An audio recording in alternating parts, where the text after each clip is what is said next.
Welcome to S Class, the highest tier in podcasting. With me is one of the 6 non-Chinese people in the entire movie theater last night.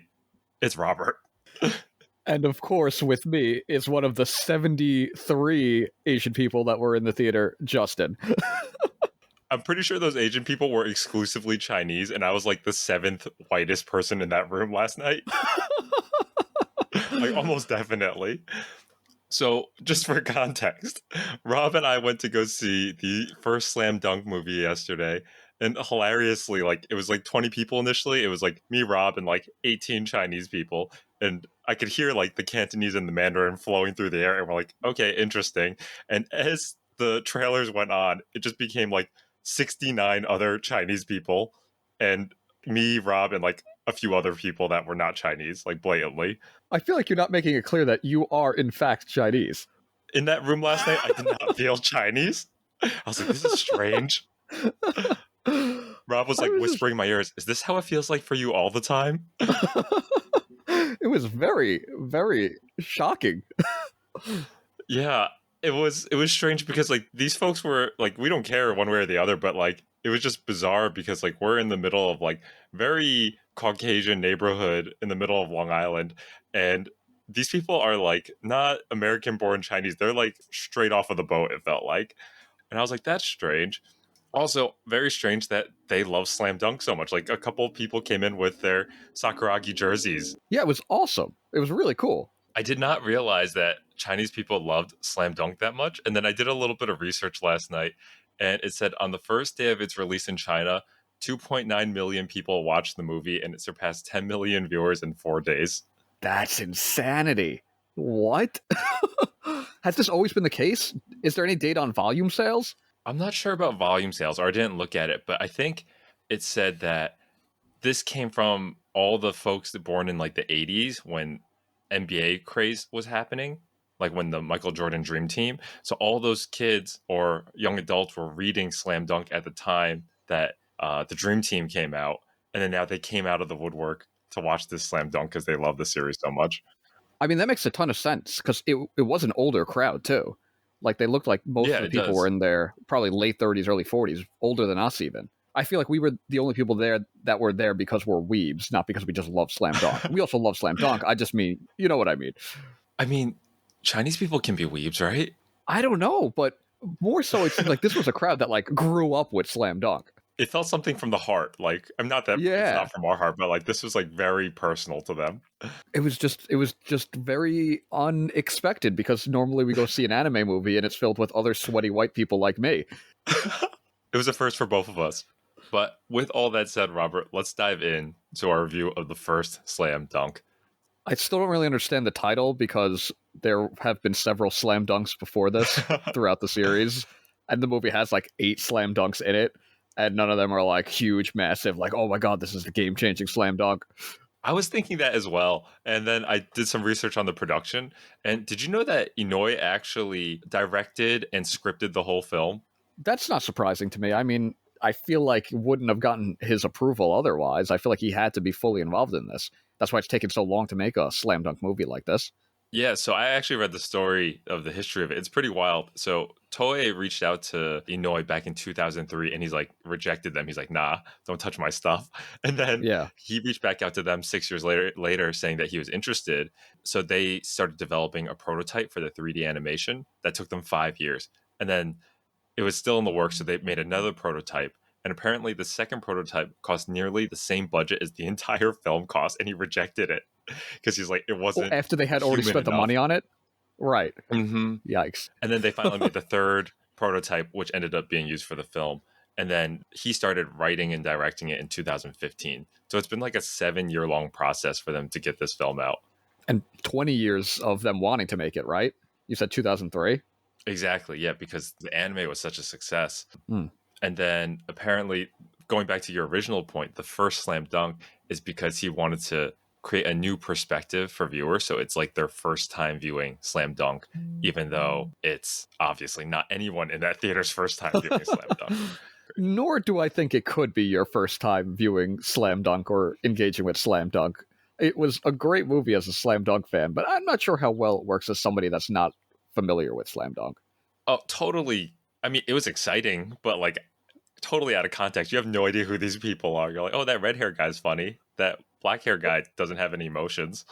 Because we're just getting dropped right in the middle of like the major tournament, not even the first game of it or anything, and we don't actually get the results of the rest of the tournament, which we do get in the manga, obviously. But like this, to just win the game against Sano and then flash forward to Miyagi in America, right? It was a weird way to probably experience Slam Dunk if this was your first time with Slam Dunk. This is probably like off the top of my head, like a first like where the movie isn't coming like right after the series has been like highly popular. You know what I'm saying? Like recently you have Demon Slayer and then like they dropped the Mugen Train like a few months afterwards. So there's continuity, but this is like, okay, so you read the series or you watched it back in 1996 and it's like, oh, by the way, 30 years later, here's a movie for you. With a fresh perspective, though. I wasn't sure. I tried to go into this as fresh as possible, like not reading up on it at all. So I did not know this was basically just going to be a Miyagi movie.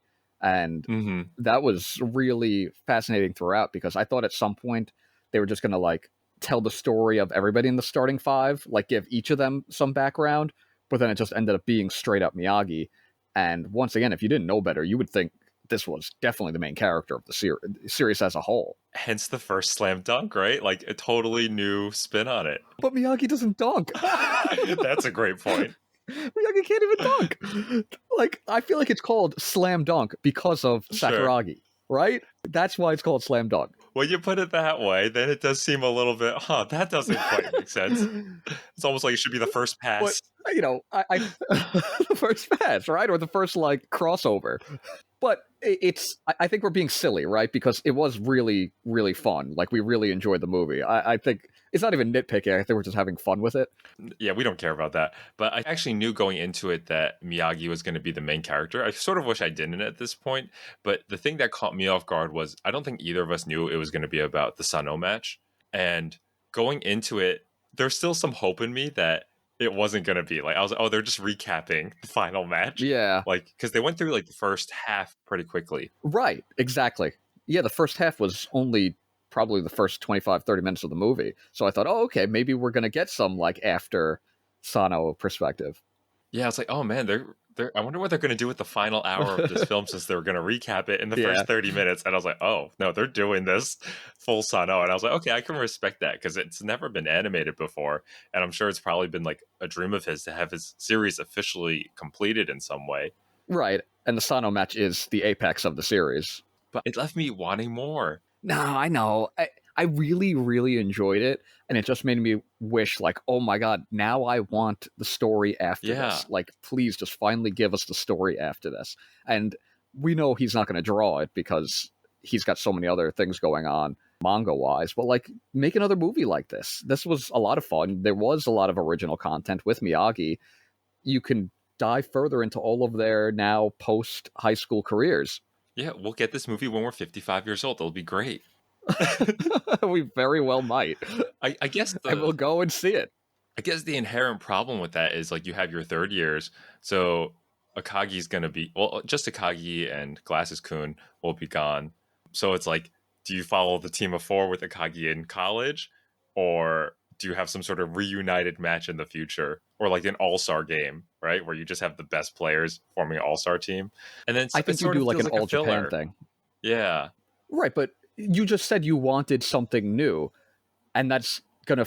What else new would you want then? I mean, the Sano match was obviously canon content, and then we got Miyagi's backstory, which felt so organic and, you know, just well written and part of the series now. So obviously, anything after would feel, you know, not canon regardless. I want him to figure it out. He's the genius. I'm just the. But that's what I'm saying. It's not for us to figure out. I trust that it would be done well. Yeah.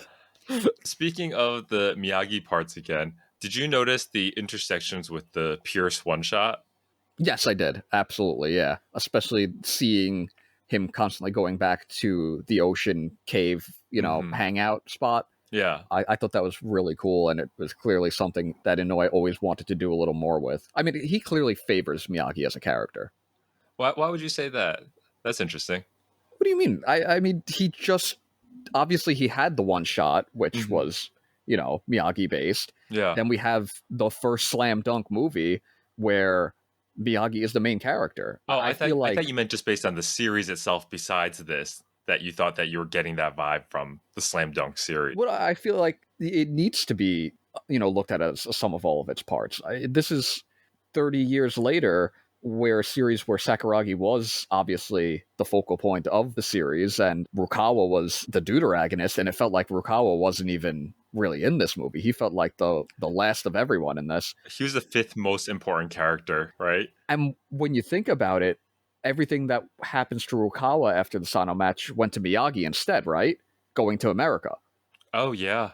That's true, too. I didn't even think about that. That's his dream. So he kind of just ignored Rukawa and pushed it to Miyagi. Yeah, and then you kind of see Miyagi's dreams. Like, I feel like Miyagi always got shafted in the manga. Not shafted, but like, he wanted to be the number one point guard. That was always a thing for him. And he was always like the fourth, maybe the fifth best point guard at the end of the series. Yeah. And he had a terrible game against Sano, but like they kind of repainted the light of like his internal story and how he kind of like perseveres and he finally gets himself to America, whereas everyone else is sort of like at the top of their game by the series end. I felt like, yeah, I mean that also goes back to like you said, everybody was at their top, but then once again without context it doesn't make sense why Mitsui is so absolutely destroyed and out of breath. Like you don't, obviously we get that he was like a thug and delinquent and left the basketball team, but like when you watch the actual Slam Dunk anime, he's been chain smoking for like 2 years and like hasn't touched a basketball, and like that adds to the kind of the fun and drama of the Sano match is like waiting for Mitsui to collapse because he doesn't have the stamina, but then we're just going into this movie and all of a sudden like, hey, why does that player have zero stamina? He's just a shooting guard. Right. I can't even imagine what it would be like to watch the movie without the context, because you also get all the flashbacks of them beating the shit out of each other, and now they're like best buds on the court. So it does feel strange watching this. Like they haven't had time to rebuild their rapport. It obviously happened, but you don't get to see that. Right. And I guess going back to the Miyagi Sakuragi aspect is the match has so many important moments for Sakuragi, but since the movie focuses so much on Miyagi, you're wondering why this buffoon is getting such important moments. Like, why is he the one jumping on the table, hyping his team up? Why is he the one keeping the team in the game? Like, the iconic shot of Slam Dunk is him and Rukawa's high five, right? Right. But without context, like, that moment wouldn't land in the movie. But that is, like, to me, like, and you, that was awesome to finally see that. But, that's what that match is building up to, them finally passing to each other. And then with this, it's like we don't even really understand why they don't like each other. There's no context given for that. I guess we are waxing philosophical on this less than 5% of people who watch the movie without context, though, right? Yeah, but I mean, I really enjoyed the movie and had a ton of fun with it. So what else is there to talk about? Like, it was really cool. It was really fun. It was emotional. It was funny. It was, hype. Like, at first, like the animation, I'm sure the both of us were like, I'm not really feeling this. But then when you see it in action, you understand why it had to be like this, because it at times felt like I was watching an actual basketball game. Yeah, because they didn't really have to cheat as much. Like if they were doing 2D animation, there'd be a lot of like above the chest shots and like pretend movements of them dribbling. Let me tell you, I watched the Slam Dunk anime. It's just like their heads bouncing back and forth with like a lot of undulating. Obviously, them trying to tell us they're dribbling, and it's terrible. And this was like so like smooth and artful. It felt like basketball. Yeah, it was very dynamic. I'm so happy they did that, and it's just kind of a sign moving forward that 3D animation is going to continue to just be fantastic. And obviously, like it couldn't have been done other than the way they did it. No, especially for sports anime like this. So I guess with all that being said, so we kind of like nitpick some of the parts that we didn't love. Was there anything else in that camp where you were just sort of like, oh, these are some things that I wish were in the film that we didn't cover yet? I guess you know what? For a movie that was all about Miyagi, I was waiting for the moment where he would do his little Ayako-chan, where like, because he says it, if you watch the anime, he says it in such a cute, like funny, wholesome way. But I feel like they like went out of their way to not make Miyagi funny at all. And you know what? now that we're talking about it, a lot of the funny moments of Slam Dunk are also like when he switches to kind of the chibi art style and like just makes them look so silly to emphasize. No, there was none of that. It kept its, obviously there were very funny moments with Sakuragi, but it kept its serious tone throughout. It did not have any of those art style shifts. Because it was something that I was kind of waiting for. And then at some point I realized we're not going to be getting those types of moments or silliness. Yeah, and I was just thinking about that. I remember watching the movie and I was expecting more like bombastic, explosive sounds and like when the big moments happen, but it just felt like a real life situation. Like when they do the clap, like it doesn't like resound throughout the stadium, or like when they slam dunk, it just sounds like a regular slam dunk. And that's kind of to the point of keeping it very realistic. I mean, I loved how the last like 2 or 3 minutes of the match were completely silent. And like the people in our theater, you couldn't even hear a pin drop. That was awesome. Like, yeah. There was nothing. You couldn't hear sound. You couldn't hear anything other than your own breathing. It was great. Dude, I'm so stupid that like initially for the first like 30 seconds a minute, I was like, oh, I see what they're doing here. But then the moment sort of extended longer than I thought it was gonna. Like I thought they would like give the sound for the shot at least, where you'd hear like a swoosh. And I was like, did the audio break? Because like the last 30 seconds, I was like, oh man, are they gonna, when's the noise gonna come back? So that exactly. was really cool. It like kept you on that edge. Yeah. I mean, they did a lot of great things. I thought the music was amazing. Like it was very metal and rock and roll, and it just felt really hyped. And then we were talking about it. I think you call it wah. There's like probably 15 to 20 minutes towards like the middle, past the halfway point, and I was like, oh, I'm sort of losing it a little bit, and I felt like a little bit disappointed because I was like, man, they're really getting killed out there, and it wasn't as fun for me. And then all of a sudden, like when they come back, it just started getting even more hyped than it was before. Right, you need that like that down moment in the movie. This is a big Studio Ghibli thing where like things just like are quiet and simple and there's not a lot going on and you're just kind of appreciating the slowness so that when it comes back up you love it even more because you just had that like kind of break in a way. And it's a really interesting way to go about a movie, and I don't think that's a big thing in most, action heavy movies or sports movies, but like for me, it worked with this where like it slowed down and you were like, okay, when are we picking back up? And then when it did pick back up, I was on the edge of my seat and I knew what was going to happen. I was really just like anticipating every next thing and just so excited for it. And I think that slowness kind of helped build up to that even more. Yeah, I agree. And I think also that in the moment it felt a little bit bland, but in hindsight, it almost like represents them like drowning, like they're down 20 points, they're like exhausted, they're out of the game. And then they manage to kind of dig themselves out of that feeling of like, oh man, like this is not as great as I thought it was going to be. No, absolutely. I 100% agree with you on that. And it's especially strange because we obviously knew what was going to happen, but like I still was kind of unsure for some reason. Yeah, like are they going to change anything? Or maybe you're at least I felt in the moment I was like just so captured by it that I wasn't even thinking about like, oh, are they following the script beat by beat, which they did for the most part. Yeah. Man, I mean, it sounds like we don't have a whole lot to say because we just loved it so much. And I feel like if you've read Slam Dunk, like, you know how we feel about this, right?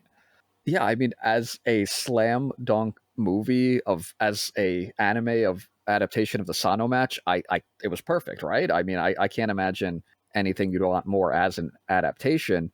I think we would have liked for it to be something more, but Sano was never animated, and I'm sure, this is the apex of the series. This needed to happen at some point before we were going to get anything else anyway, right? Yeah.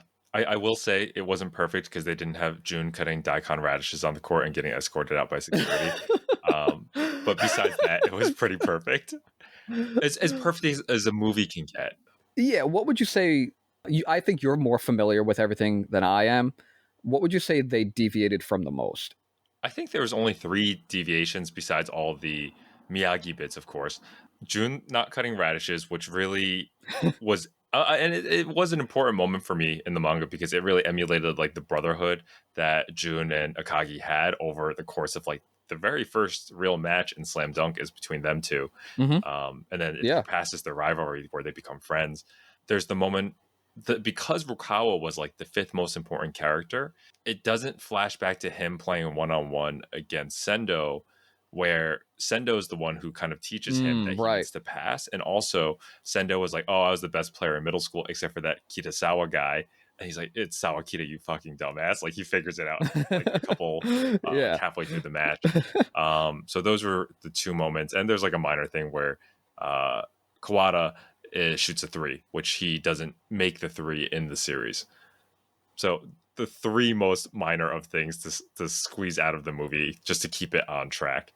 It does make sense, though. I don't know. I guess you bring up a good point with the Furukawa stuff once again, is you lose the impact of him finally passing, and it's just played off as a joke as, oh, this guy probably just doesn't pass. Like, oh, he's, the Michael Jordan small forward, like he's the star of the team. He's a ball hog. It doesn't work in the context of the movie because he is terrible for until the last like 3 minutes of the game. So you're like, this guy is awful. Like, why am I even watching him dominate now? All of a sudden, it just feels so unearned when you don't actually know the context of the rest of the series. I don't know if I agree with that. I think like it's pretty. I don't know if it's pretty clear, but I felt like Sawakita was being touted as the best player on the court, and then like this is a guy who is probably the best on there, but he's just getting locked down so bad because Sawakita is that much better than him. So I didn't feel like that was totally I don't know context. I don't know about that. I feel like Rukawa really got the short end of the stick in this movie. And for sure. If you didn't know better, you wouldn't think he was as good as he's supposed to be. Right. You don't get any of his like 30-point escapades in the last 10 games previously. So yeah, I get what you're saying there. I guess that also brings to the point where like, is this silly to say, but like Sawakita didn't feel as threatening, even though they were obviously as dominant as they were in the manga. Yeah, I guess that's kind of the issue with focusing on Miyagi, is that they try to make it seem like, oh, this guy's this good and he's my age, but they don't match up. They're not really equals. So when it's focusing on Miyagi and Sawakita instead of Rukawa and Sawakita, you don't realize how good Sawakita is, because Miyagi is the third best point guard, which the movie makes clear. Like, he's not number one. To that point, I think they actually gave Fukatsu, who's the point guard on Sano, like a little bit more context than they did in the manga. They kind of like hyped him up a little bit more, because I remember in the manga he's quite forgettable. Yeah, absolutely. I certainly didn't remember. Yeah, I mean, I think they just like it's partially because of the character design, which I obviously don't love, where they're all just shaved head. But they're just like, oh yeah, well, yes. He goes against Maki, but Maki was obviously a more interesting point guard character, and Shoyo's other point guard, the guy in green, was also really great too. Mm-hmm. I think the last thing I can think about, and we briefly touched on it, but I want to get back to it, is I wish that there was a stronger bond between Ayako and Miyagi in this. I feel like they could have like intertwined their, whether it's romance or just like a deep, long friendship, if she had been in Pierce. I mean, she was in Pierce, or at least that character was named Ayako. Right. And it seems like he sort of retconned it a little bit to make it very focused on family, but I feel like he could have done both. I absolutely agree. Like I said, I wanted more of that, like him kind of like simping for Ayako. It's funny. It's okay, like, to have, even though Miyagi's like a serious character in this movie, it's okay to have a moment like that where he lets his guard down a bit, but we never got that. And that's a major part of his character. Mm-hmm. Like, that's his motivation. But in this, it was like he just wants to be the number one guard. I think they honestly could have gotten rid of some of the Mitsui bully flashbacks and added new context, because I don't know if that really added a lot to the story. Yeah, I got a little confused when they were kids and Mitsui came and tried to play him one-on-one. I think and then that was new. Right? Because, I don't know, that kind of confused me, because then later they don't know each other. I guess that's just to say that, like, that moment didn't impact either of their lives. Obviously, you don't remember playing one-on-one with a kid when you're 11 years old. You wouldn't just remember that kid, but I just felt strange, I guess, to add that in. I think it's just sort of painting a picture, like they both these two kids who just really love basketball. Then they have their own kind of story arc. I just didn't think it was that important, where like it's like these two guys love basketball. Then Mitsui goes through his arc where he can't play basketball, but you don't even get that context in the film. And then now they're buddies again. So it's like they've sort of been they've sort of been together from the start. Really understand why Mitsui's not on the team and why he left and why he's just all of that is not really given any context. I think you could have taken out all of those like Mitsui bullying pieces to add more flavor for Miyagi, I think. I love Mitsui, but you could have traded that for Ayako stuff. I think so too. I think we wanted more new content. All been happy. Come on. You would just take an entire 90 minutes of Ayako though, so take that with a grain of salt. Yeah, I would take an Ayako solo movie. Rob, is it time? Actually, one more thing. We didn't really touch upon it. The ending. Well, we barely touched upon it with them in America. What did you think about that switch of Miyagi and Rukawa? It was interesting, like obviously it was interesting to see Sawakita there and like actually see it actually happen. But then like when they pan it to Miyagi, I wasn't expecting it. And it almost felt like a little out of place to have these like two Japanese point guards and these like the way they animated those black guys, they were just like fucking gigantic, which they probably are. But, massive, yeah. But they're massive compared to them. It almost didn't even hit me emotionally. It was almost more shocking. And I was like, oh, this feels weird. But that's probably how it would happen. Yeah, it just felt kind of off. It would never happen. Miyagi would never, or like a player like that would never be able to play in America. That's not true though necessarily. I mean, there was a 5'7" Japanese point guard that played in Summer League. I think he made a brief appearance in one of my Slam Dunk YouTube videos. And he played in the NBA Summer League for a little while. Which is fine. It's not even about his size. It's about the fact that he's not even, as stated in the movie, maybe one of the top 3 point guards in Japan. I mean, I guess it's possible that, yeah, that's true, right? He had to get really good in that final year in order to even get there. I mean, although it could be like a D2, D3 school, it doesn't necessarily mean he was playing like... No, that's true. You're right. It was just surprising because they make it seem like getting to America is such a big deal. And like Rukawa throughout the series, we know is their best player, and he's the one that obviously makes it. So when you see that it's Miyagi, you're just like, what? That doesn't seem right. It was a little not off-putting. That sounds like it was a bad thing. It was just a little something I couldn't quite get used to, but also would love to see more of. Yeah, I liked it. It was just strange and kind of shocking. Okay, Rob, I think it's time to do our final rankings. Oh man. This is a tough one for me, honestly. This is a really tough one because I would say this is probably the best anime movie we've seen in theaters since Weathering, maybe? Weathering with You. Yeah. I would still give this an A. Yeah, it doesn't quite hit that S class for me. I was teetering between an A and an A minus. I was like, it's like a 93. So it could go either way, frankly. For the fact that it got me as hyped as it did, it gets an A. The thing keeping it from higher is lack of Ayako. A lack of Ayako. I was trying to find a more, professional, non-simp way to say it, but it's the lack of Ayako. Honestly, if he even once said Ayako-chan, instant S tier, instant. But he didn't. I think, and they kept that. The more we talk about it, like because we saw this movie like literally 12 hours ago. The more we talk about it, like. The more the context of like, this is Miyagi's movie, but the most hype moment is when Rukawa passes to Sakuragi and he makes the jump shot and then Sakuragi's the one injured. Like, in a way, it's kind of all over the place when you kind of take the perspective feel that way. Miyagi. Yeah. But that's sort of life, isn't it? Like, you're not always, like, this is him being as main character of a main character. The main character, in his life. So that's just, we're just so used to like the anime protagonist rather than like, no, I actually liked it about that aspect of it. Now that you mention it, Miyagi has a story. Everyone has a story. We're seeing Miyagi's side of the story. Just because he's not the hero doesn't mean he doesn't have a story.